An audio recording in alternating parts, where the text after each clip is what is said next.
My sister was 47 minutes late to pick me up when the family message appeared on my phone. She won't be back before 4. Use the side door. Get the ornament box first. I read it twice. Because I was the she. The side door was mine, and the red ornament box was in my linen cabinet. Why did my family need an hour in my house without me? I stopped calling my sister. I used the same phone to order a ride home. If I reached my front door before 4, would they still be inside? And would the ornament box still be closed? The station had emptied in layers. First went the people met by children holding paper snowflakes. Then the couples with matching suitcases. Then a young man whose dog seemed more excited to see him than any creature had ever been to see anybody. By the time the message arrived, the only sounds left were the vending machine and the wheels of my suitcase whenever I shifted my hand. My name is Mara Ellison. I was 62 that Christmas, and for 11 years, Christmas had happened at my house. That was how my brother Paul said it. Not that I hosted, not that I invited everyone. Christmas happened there, as if the turkey found its own roasting pan and clean sheets rose from the closets when the sun went down. My sister Denise was supposed to collect me at 1. My train came in at 12:58. At 1:10 she texted, "Parking." At 1:23 she did not answer. At 1:35 my call went straight to voicemail. At 1:45 I opened the family thread to ask whether Paul had heard from her. Before I could type, Denise's message appeared. She won't be back before 4. Use the side door. Get the ornament box first. 3 dots appeared beneath it. Disappeared. Appeared again. Then Denise wrote, "Wrong thread." That was all. I did not know yet whether Paul had agreed with her, whether my nieces understood, or whether Denise had simply announced a plan and expected everyone to follow it. But I knew one thing. She had not forgotten me. You do not estimate the return time of someone you forgot. The ride service said 18 minutes. I confirmed the pickup and walked outside. A station clerk pointed me toward the marked row. I thanked him and stepped into the cold with my suitcase, my phone, and the house key in my coat pocket. While I waited, Denise called. I watched her name fill the screen. I let it stop. Then Paul called. I let that stop too. The driver was a woman named Tasha with a peppermint air freshener hanging from the mirror. She helped me put my suitcase in the trunk, asked whether the temperature was comfortable, and pulled away from the station at 2:12. "Big family holiday?" she asked when she saw the pine green ribbon tied to my suitcase handle. It was supposed to be. She looked at me in the mirror, decided correctly that I did not want a second question, and turned the radio down. The ride home usually took 35 minutes. That day, it would take closer to 45 because of traffic on the bridge. My family believed I was still standing at the station, dependent on the person who had chosen not to come. They thought they had until 4. For the first few miles, I tried to build an innocent explanation. Maybe Denise meant the ornament box should be brought down before I returned because she wanted to surprise me. Maybe Paul had gone to my house believing Denise was on her way. Maybe wrong thread meant only that the surprise had been spoiled. But an innocent surprise does not require leaving someone at a station. And that message did not stand alone. It pulled a week of small questions into a shape I had refused to see. The Sunday before, Paul had called while I was folding guest towels. "Those side door keys still work, right?" he asked. "Keys usually do," I said. "I mean all of them." There were 3 spare keys. Denise had one from the winter she fed my cat while I visited a friend. Paul had one from the night a pipe under my kitchen sink began dripping while I was at a concert. My older niece Kayla had one because she had brought in my mail during a storm the previous February. None of those keys had been given as permanent rights. But I had never asked for them back, and over time my family had stopped calling them Mara's keys. They called them the side door keys, as if the door had issued them. I told Paul they should still work. 2 days later, Denise asked twice whether my return train might arrive early. "It says 12:58, I told her. "But trains make up time. Sometimes. Text me when you pass Ashford." I thought she was being careful. The night before I left, Kayla called to ask whether she needed to bring sheets for the fold-out bed. Before I could answer, I heard Denise in the background. "Tell her no. Mara will have it done." There was nothing unusual in that sentence. That was the trouble. I always had it done. For 11 Christmases, I had put a small card on each bedroom door so nobody had to argue over where they slept. I knew Paul preferred the firmer pillow. He had complained about soft ones for 20 years. I bought decaf for Denise and the dark roast her husband liked. I moved the good chair away from the heater because Kayla always sat there and got too warm. I kept extra phone chargers in a basket. I checked the trash schedule. I bought breakfast for the morning after the dinner everybody discussed. No single task was large. That was why nobody saw the sum. My husband Ben had loved a full house. When he was alive, he washed pans while I wrapped leftovers. After he died, hosting became a way to stay in the middle of the family without asking anyone to make room for my grief. I could be useful. Useful people received calls.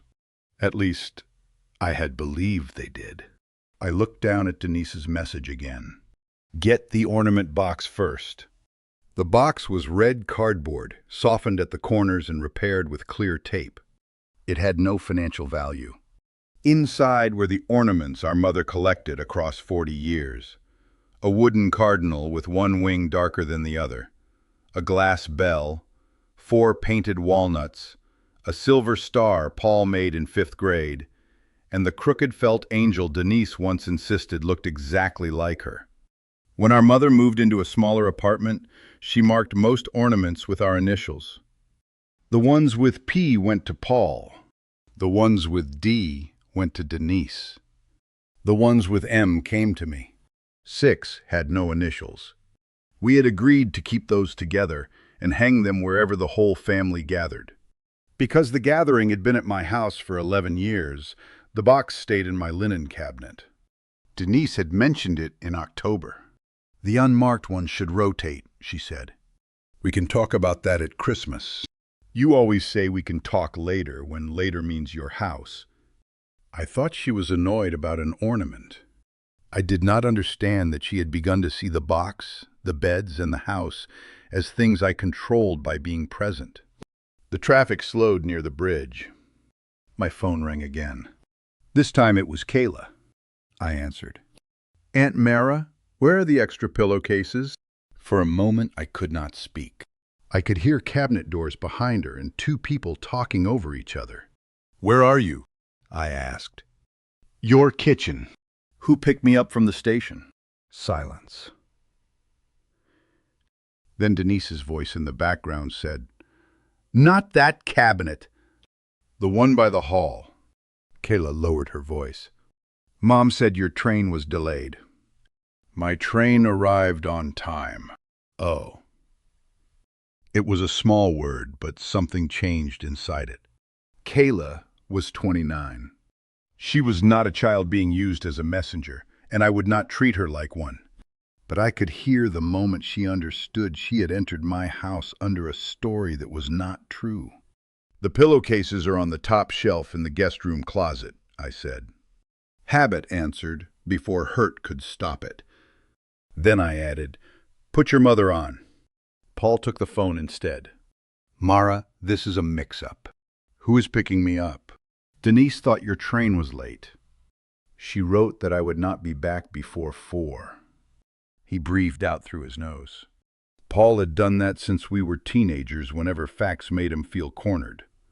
"We were trying to get everybody settled," he said. "By leaving me at the station?" "Do not say it like that." "How should I say it?" "Denise was going to come back for you." "At 4? "Before 4. After you got the ornament box first." He did not answer. Liar! I watched the river slide beside us through the car window, flat and gray under the December sky. "Leave the box closed until I get there," I said.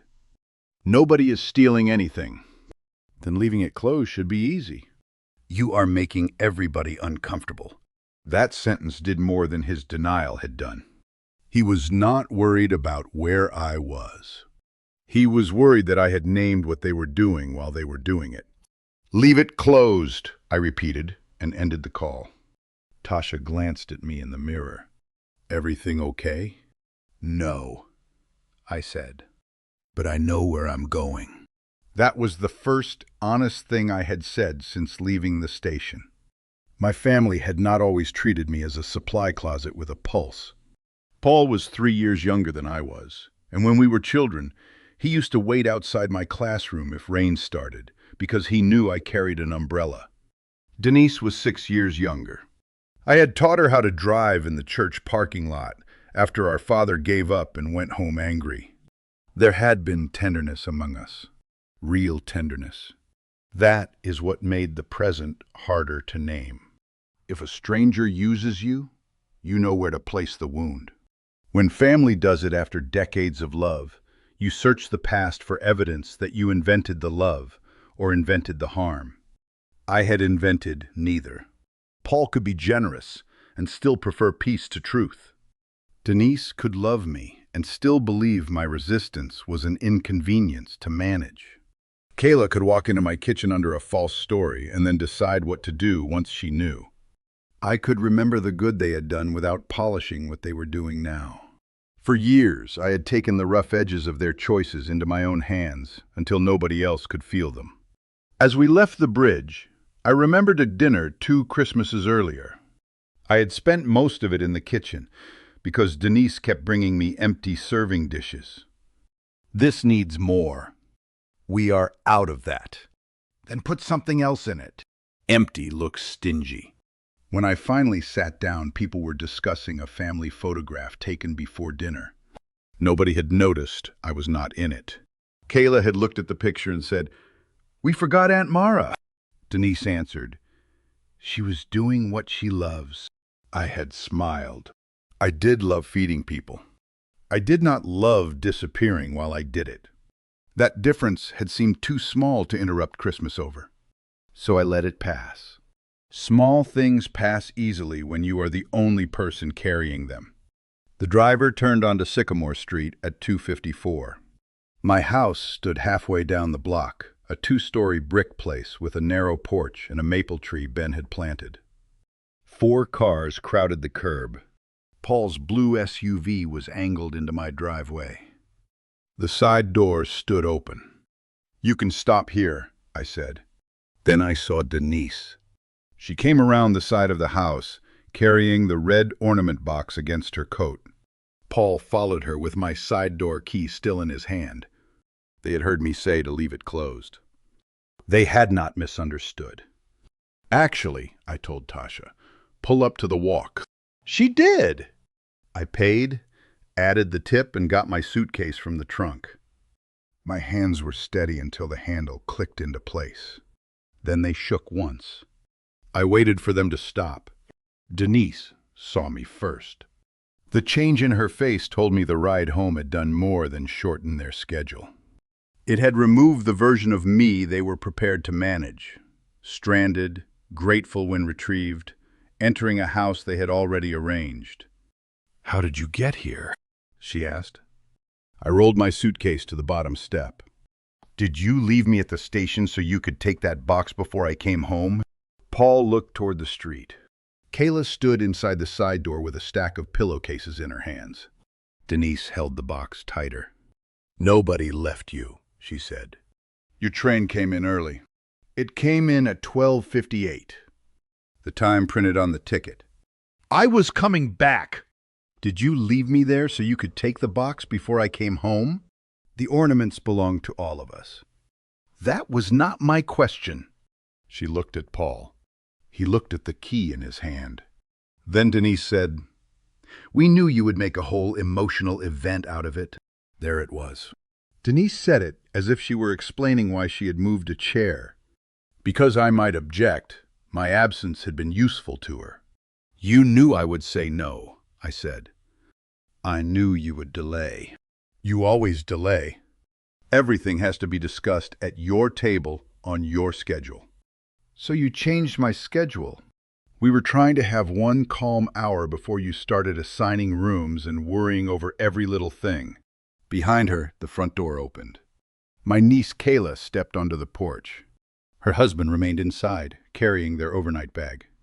I looked from the open side door to the box in Denise's arms. For 11 years, I had believed the house held us together. Standing there, I understood that a house cannot hold people together. It can only hold what people choose to bring inside. Give me the box, I said. Denise laughed once, without humor. This is exactly what I meant. Give me the box. She handed it to me, not gently, but she handed it over. I set it inside the front hall, behind my suitcase. Then I held out my hand to Paul. My name's Smith, I said. Key. He stared at my palm. Mara, come on. That key was for a leaking pipe. The pipe is fixed. He lowered his voice. Everyone is here. I know. Where are they supposed to go? You have a house? His home was 12 minutes away. 3 bedrooms, a finished basement, heat, food, and 2 functioning bathrooms. Smaller than mine, but it would do. We cannot fit everybody, he said. Then you will have to decide what fits. Denise said, you are throwing family out at Christmas. You arranged for family to enter my home while I waited for you at a station. For an hour. 47 minutes before I found my own way home. I kept my hand extended. Paul put the key in it. I turned to Denise. Yours too. She shook her head. I feed your cat. You fed him once, 3 winters ago. What if there's an emergency? Then I will decide who enters. For the first time, nobody spoke. The silence did not feel victorious. It felt like standing in a room after a large appliance shuts off, when you realize how long you have been speaking over its noise. Denise pulled the key from a ring crowded with store cards. She dropped it into my hand. Kayla came down the porch steps before I asked. Mine is in my purse, she said. I'll get it. She returned with the small brass key on a blue fabric loop. She placed it beside the other 2. I'm sorry, she said. Mom told me you changed trains and wanted the house quiet when you got back. Denise turned on her. Do not do this out here. Kayla's mouth tightened. You told me the train was delayed. It was a misunderstanding. No, I said. It was a plan. I did not raise my voice. I did not read the message aloud to everybody or hold up my phone like evidence in a trial. Denise had admitted enough. Paul had stopped denying enough. Kayla knew enough to make her own judgment. Anyone who has a bag inside can get it, I said. I'll stand here while you do. Then I want the doors closed. Paul rubbed both hands over his face. You cannot mean this. I do. What about dinner? That question nearly broke me. Not because it was cruel, but because it was honest. The turkey was in my refrigerator. The vegetables were washed. The pies were cooling under clean towels. At that moment, with his key in my palm and his sister's suitcase still on the walk, Paul was thinking about dinner. The food I prepared can stay here, I said. Denise stared at me. You would waste all of it? No. I'll eat some, freeze some, and share some. You can cook at Paul's. We did not bring anything. I know. One by one, the bags came out. All 12 of them stood on my walk with rolling suitcases and garment bags. Paul lived 12 minutes away. Denise lived across town. The younger couples had cars and apartments of their own. Kayla carried the stack of pillowcases back inside and put them on the hall table. "These stay," she said quietly. "Thank you." Paul began making calls from the driveway. His finished basement had one sofa bed. Denise's husband said they could take a motel room, and Denise snapped that nobody was spending money when Paul had floor space. One nephew offered to sleep at his own apartment and return the next day. A niece volunteered to buy groceries. The family did not collapse. It reorganized. That mattered because I had spent years treating every inconvenience as mine to prevent. Watching them solve the beds in 6 minutes reminded me that none of this was beyond them. They had simply never needed to notice what I did. Paul came back to the porch. "We'll go to my place," he said. "You should come." It was the first invitation I had received that day. For 1 weak second, I imagined accepting. I would ride over with the turkey. I would explain which dish needed reheating and find enough forks in his kitchen. By dessert, everyone would speak carefully around what had happened. By morning, I would be washing pans, and the family could call the whole thing a bad hour. "No," I said. He nodded, as if I had confirmed something sad about myself. "You're choosing to be alone. Tonight, yes. To punish us. To stop helping you pretend this did not happen." Paul flinched. I was sorry it hurt him. I was not sorry I said it. Denise had already gotten into her car. She did not look at me when they pulled away. Kayla was the last to leave. She stood beside her car with her hand on the door. "Aunt Mara, I really didn't know." "I believe you." "Can I call you tomorrow?"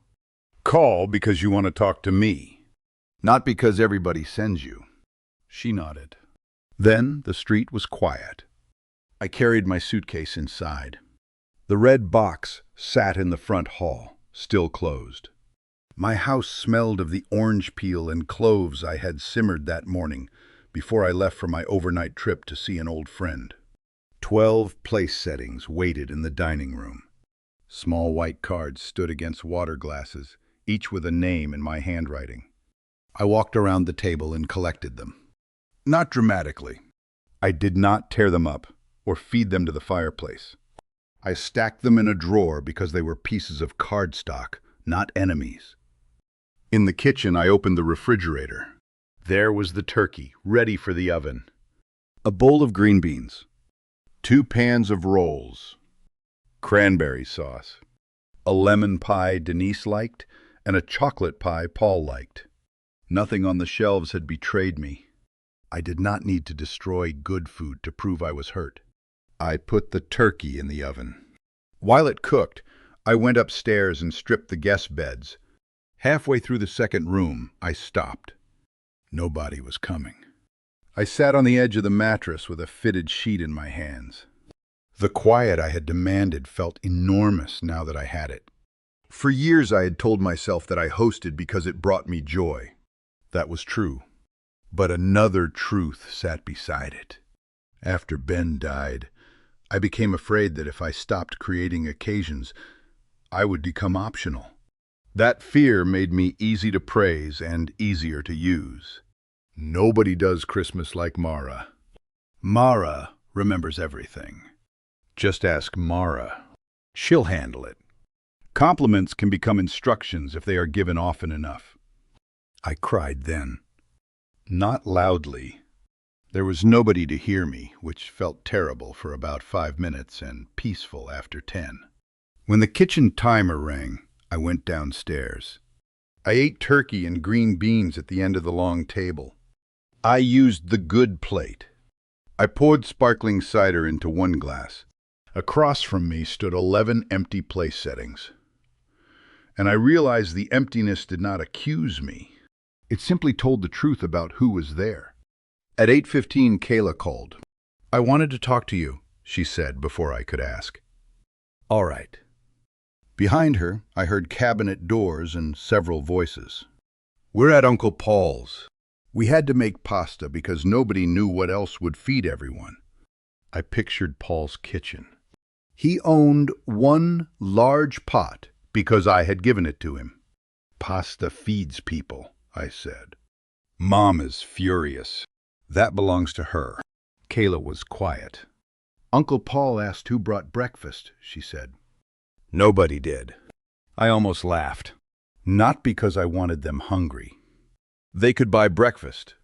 The question was simply the first visible edge of work I had made invisible. He'll figure it out, I said. He sent Eric to the store. Aunt Denise said she isn't cooking in someone else's kitchen. Then Uncle Paul asked who she thought cooked in yours. That time I did laugh. Once. Kayla did too, then stopped. I should have asked where you were. Yes. I'm sorry. Thank you.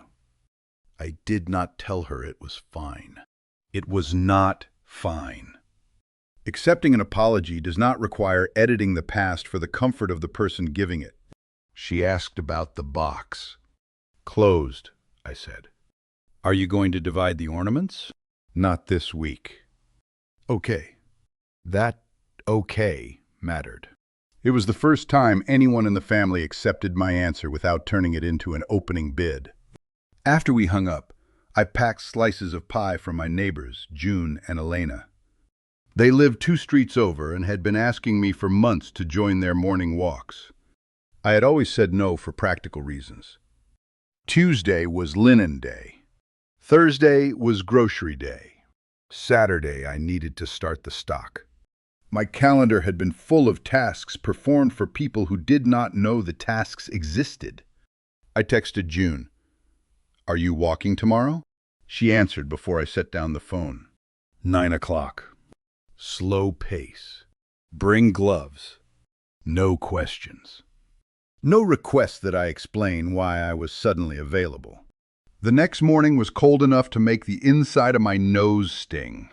June wore a purple hat with an enormous pom-pom. Elena brought a thermos and 3 paper cups. We walked for 40 minutes along the river path. At first I kept trying to make myself useful. I pointed out ice. I offered to hold the thermos. I asked whether they wanted me to set the pace. Finally, June said, Mara, you can just walk. She said it kindly. I nearly cried again.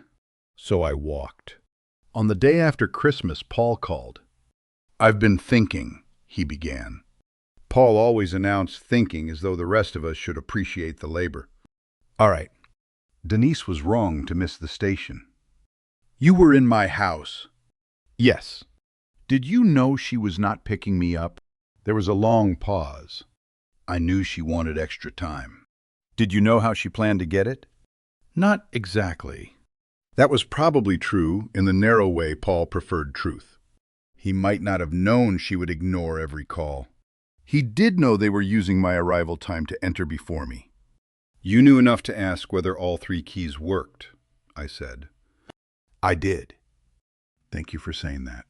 He seemed surprised by my calm. Can we come over Sunday and talk? The old answer rose immediately. Of course. I let the silence last until the new answer arrived. You can come alone at 2, I said. Why alone? Because I am inviting you. Denise is going to think you're dividing us. Denise can think without entering my house. He came alone.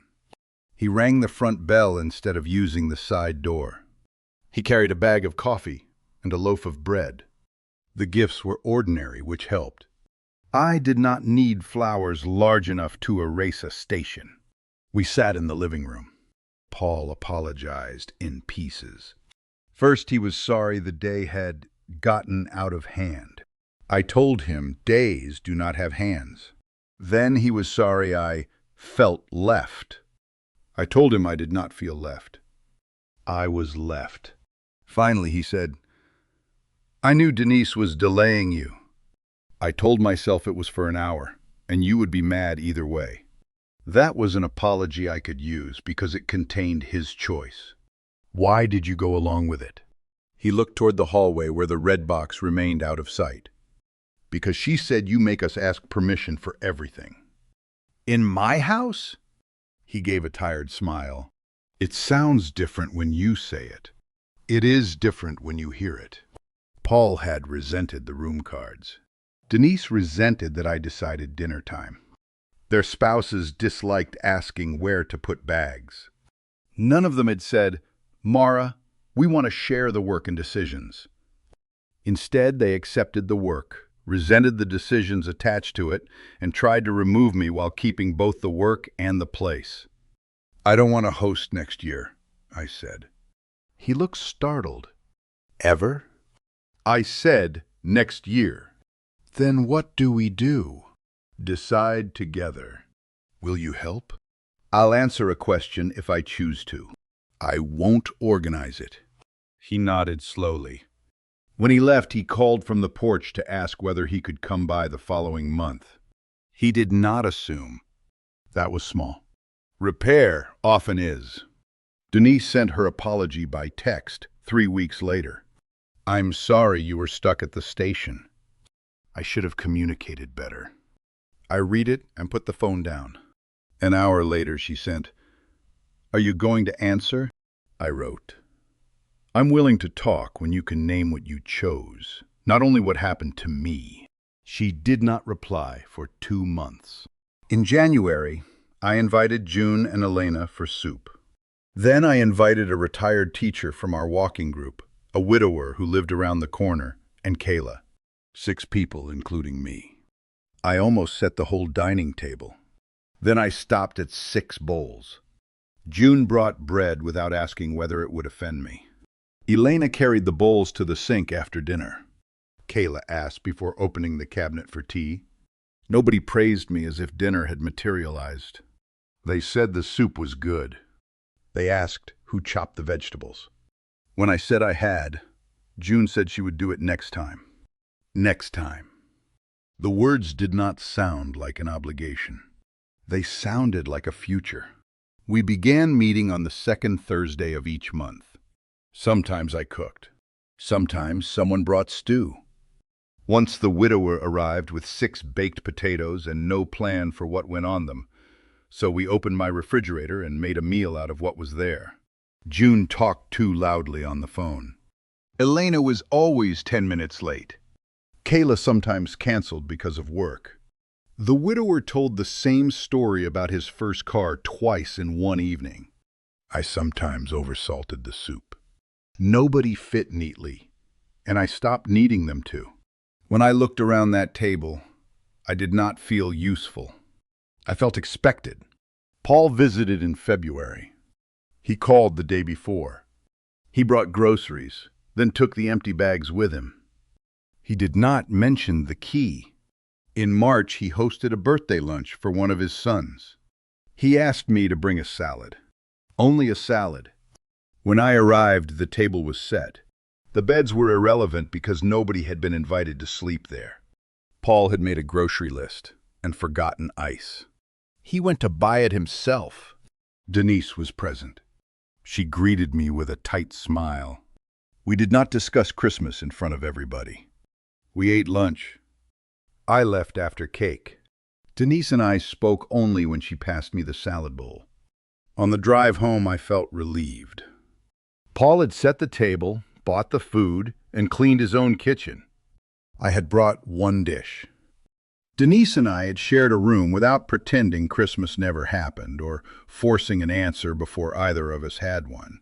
For then, that was enough. In April, Denise called. "I want to come over," she said. "When?" "Now." "No." "I'm already in the car." "Then you should decide where else to go." She exhaled sharply. "This is what I mean. Everything is permission with you now." "At my house, yes." "I'm your sister." "Yes." "That should mean something." "It means I'm offering Tuesday at 6. She hung up. 20 minutes later, my bell rang. I knew it was her before I reached the hall. Through the narrow glass beside the door, I saw the red sleeve of her coat. My hand touched the lock. The old reflex told me that leaving family on a porch was cruel. Then I remembered fluorescent station lights, the empty pickup lane, and her message estimating how long my absence would last. I opened the door with the chain still set. "You came anyway," I said. I need to talk to you. Tuesday at 6. I'm here now. I'm not available now. She looked at the chain. You think I'm going to force my way in? No. The chain reminds me that opening the door is not the same as agreeing. Her face hardened. You've turned one mistake into a whole system. The system was already there. I just stopped being the only person who could not see it. For a moment, I thought she might begin the same argument on the porch. Instead, she stepped back. Tuesday, she said. If you still want to talk. She left angry, but she left. That was the moment I knew the boundary had become real. Not when Paul placed the key in my palm. Not when the cars pulled away. A boundary is not proven by the first dramatic no. It is proven when the old pressure returns in a familiar voice and the answer remains the same. Denise came Tuesday at 6. She rang the bell. I opened the door without the chain. We sat at the kitchen table. I made tea, but I did not set out food to soften the conversation. I was wrong to leave you there, she said. I waited. I knew you would object to the ornaments. I thought if we sorted them first, you'd complain, but it would be done. Yes. She frowned. That's it? That is what happened. I said I was wrong. You did. She looked down at her cup. I felt like a guest in my own family. I understood more than I wanted to. So did I said. She looked up. For years, Denise had arrived at a holiday built around my decisions. She had not seen the decisions as labor because I made them before she arrived. She saw only that my handwriting was on every door and my serving time governed the evening.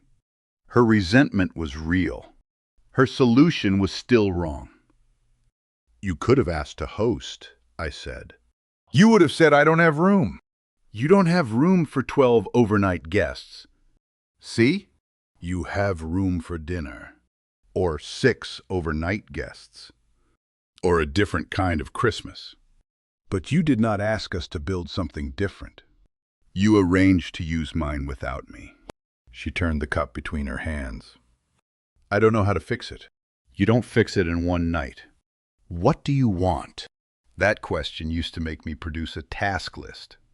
An apology. The keys. A family message admitting the truth. I did not want a performance. Call before you come, I said. Ask before you use my house. If you say you will pick me up, come. If you resent something I do, tell me before you accept the benefit of it. And the ornaments? We can discuss them with Paul in the fall. She almost laughed. Still later. Yes. Later can mean time to think. It does not have to mean never. We did not hug when she left. She called the next week before stopping by. I was busy, and we chose another day. She sounded irritated, but she chose another day. That was not reconciliation. It was practice. By June, 6 months had passed since the station. The second Thursday supper had grown to 7 because Paul came once. I invited him. He brought bread. Before everyone arrived, I opened the small drawer in the hall table. The 3 brass keys lay inside. I had tied each one to a plain paper label. Denise, Paul, Kayla. I had considered returning Kayla's. She had apologized quickly and respected every boundary since. But she had not asked for it, and I decided trust did not need to be measured by how soon someone regained access. I closed the drawer. At 6:30, the bell rang. June stood outside with a pot wrapped in a towel. Elena held flowers from her yard. Kayla carried tea. Paul had the bread under one arm. Every person on the porch had been invited. I opened the door wide. The house filled slowly, not as headquarters, not as a service people expected to find running, but as my home. June put her pot on the stove. Paul asked where I wanted the bread. Kayla waited before opening the tea cabinet, then smiled when I nodded. The red ornament box was still closed upstairs. We would decide about it later. Maybe we would rotate the 6 ornaments? Maybe we would hang them together somewhere new. Their future no longer needed to prove my place in the family. My place was not inside that box. It was not in 12 made beds or a refrigerator full of everybody else's favorites. It was in the simple fact that I could open my door without surrendering it. The chain was mine to set. The welcome was mine to give.